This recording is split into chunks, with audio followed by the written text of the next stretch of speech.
que quando nós olhamos para o Senhor, né, nós vemos a grandeza dele, do Senhor Jesus, né? E quando nós nos colocamos aquilo que nós somos, pó, né?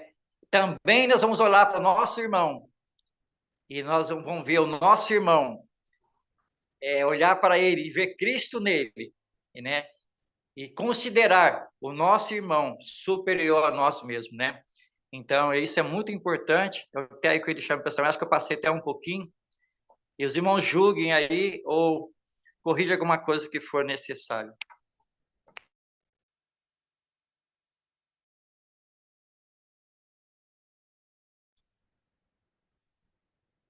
Nós vemos, né, no nosso trecho, aqui em 1 Coríntios,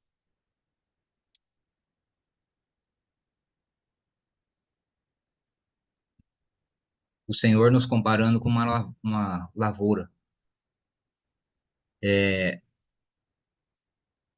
Deus criou o homem, criou o tempo e criou a terra.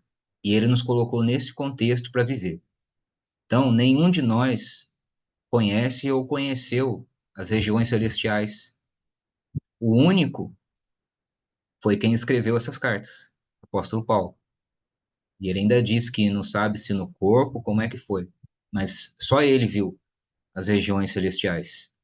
Ele viu o céu. Nenhum de nós conhece esse contexto. Nós nascemos aqui no mundo, conhecemos esse contexto do mundo, o céu azul, as estrelas, só que nós somos limitados a isso.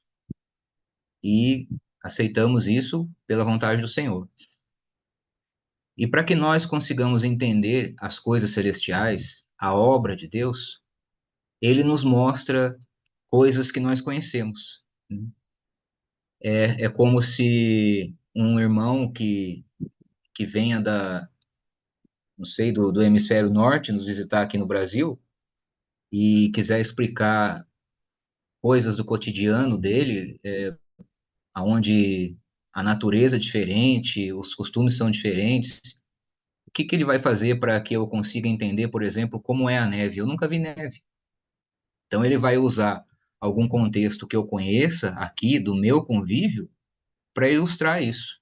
Ele vai, sei lá, me mostrar uma pedra de gelo, alguma coisa da geladeira, para que eu consiga entender aquilo que ele conhece e vê lá no lugar onde ele vive.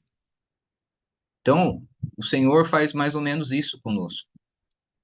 Ele nos compara a lavoura, a edifício, a um corpo, partes de um corpo. São coisas que nós conhecemos. Todos nós conhecemos, pelo menos, o mínimo de como é uma lavoura, que uma planta tem que ser plantada, colocada uma semente, tem que regar. Nós sabemos que um edifício, ele é feito de tijolos, tem argamassa entre um tijolo e outro. Tudo isso nós conhecemos, nós temos essa vivência. Então, o Senhor usa essa linguagem figurada para nos mostrar, para que a gente entenda, consiga entender as coisas celestiais, que nunca vimos, mas um dia, com o Senhor, vamos ver, né, junto com Ele. E aqui no nosso texto, no nosso estudo, o Senhor nos compara a uma lavoura. Por quê? O Senhor Jesus comprou o campo todo quando ele foi para a cruz, com o sangue dele. Não foi com dinheiro, não foi com ouro, com pedras preciosas. Ele pagou por esse campo com o sangue derramado. E agora ele é senhor de toda essa terra, de todo esse campo, do mundo inteiro.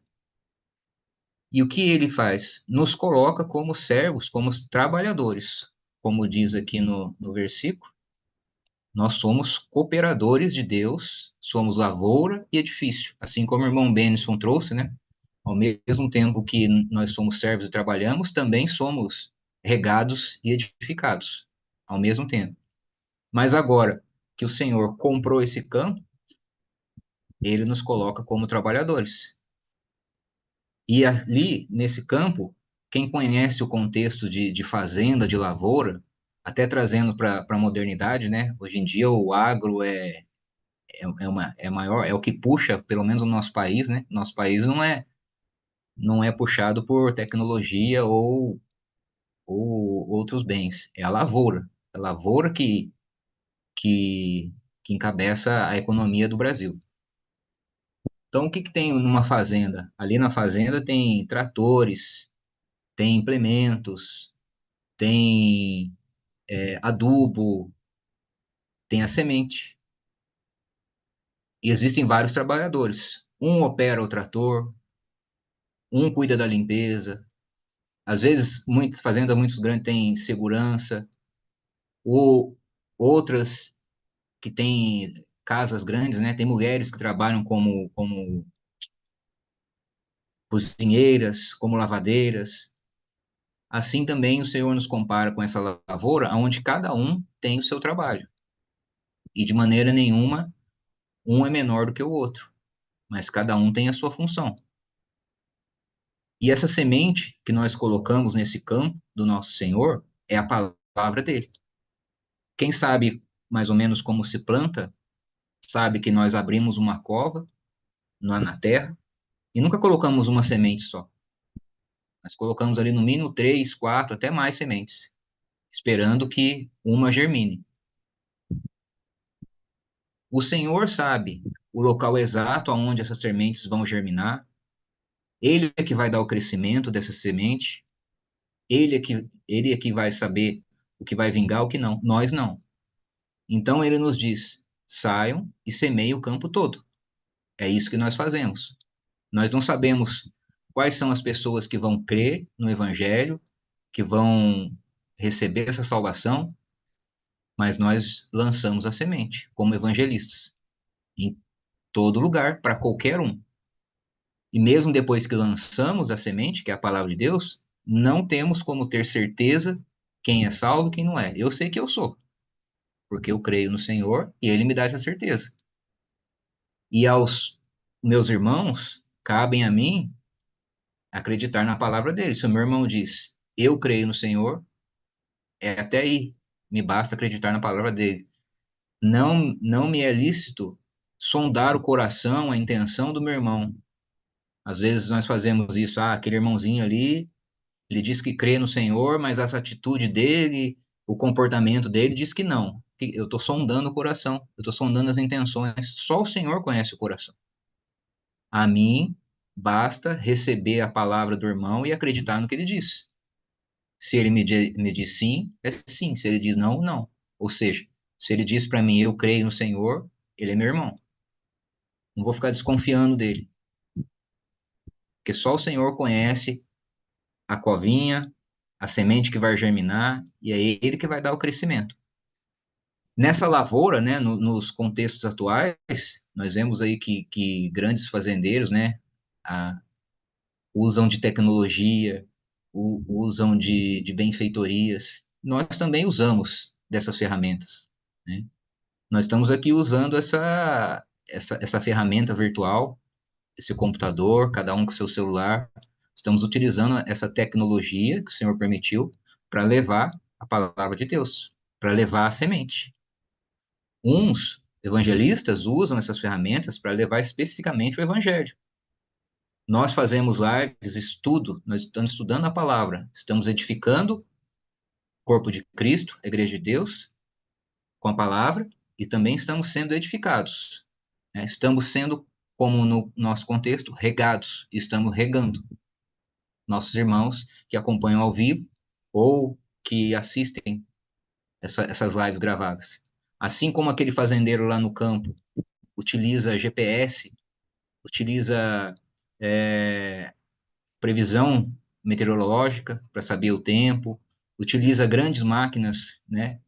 Toda essa tecnologia, para quê? Qual que é o fim de tudo isso? Qual que é o foco? É aquela semente que vai lá para a terra.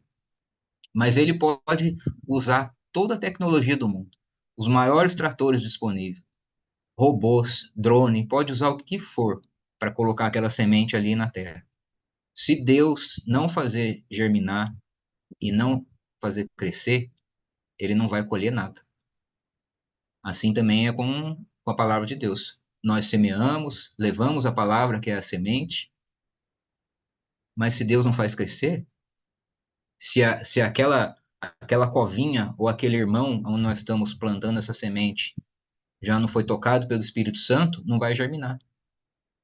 Porque para que essa semente germine, é necessário que aquela pessoa já tenha nascido de novo.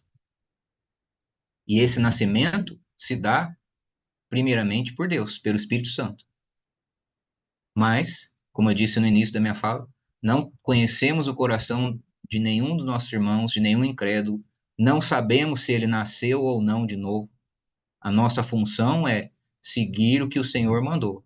Plante a semente, regue, o resto é com ele. Não cabe a nós ficar supondo nada, né? E do mesmo jeito que diz aqui a nosso trecho, aquele que planta a semente com as mãos não é menor do que aquele que opera um trator gigante que leva várias sementes de uma vez. Também não é maior do que aquela que faz a limpeza da casa do dono da fazenda. E nem aquele que limpa, às vezes, o curral, a cocheira, com os estrumes, ou que prepara o adubo, ou que prepara o alimento. Ninguém é maior, ninguém é menor. Cada um tem a sua função. E se todos tiverem o mesmo pensamento, como diz aqui Filipenses, sintam mesmo no Senhor, todos com o mesmo pensamento. Qual é esse pensamento? O foco, como cooperadores de Deus, o nosso foco é levar a semente, o evangelho, a palavra de Deus, plantar e depois regar, não se importando com outras coisas e também não colocando não é o olho grande, como é que se diz? Vislumbrando aquele outro servo como se ele fosse maior do que eu perante Deus, como se ele fosse mais importante, né? Como o irmão Timóteo disse, às vezes a gente tem essa tendência, eu vou escutar só aquele irmãozinho lá porque ele edifica, ele explica melhor. O que que a gente está falando? Aquele servo ali, ele rega melhor. A água é uma só. Não importa o regador, não importa quem está regando. A água é a palavra. A semente, palavra de Deus. A semente é uma só, é o evangelho. Não importa se está sendo jogado no chão com as mãos ou se está sendo colocado no chão com um trator. Só tem.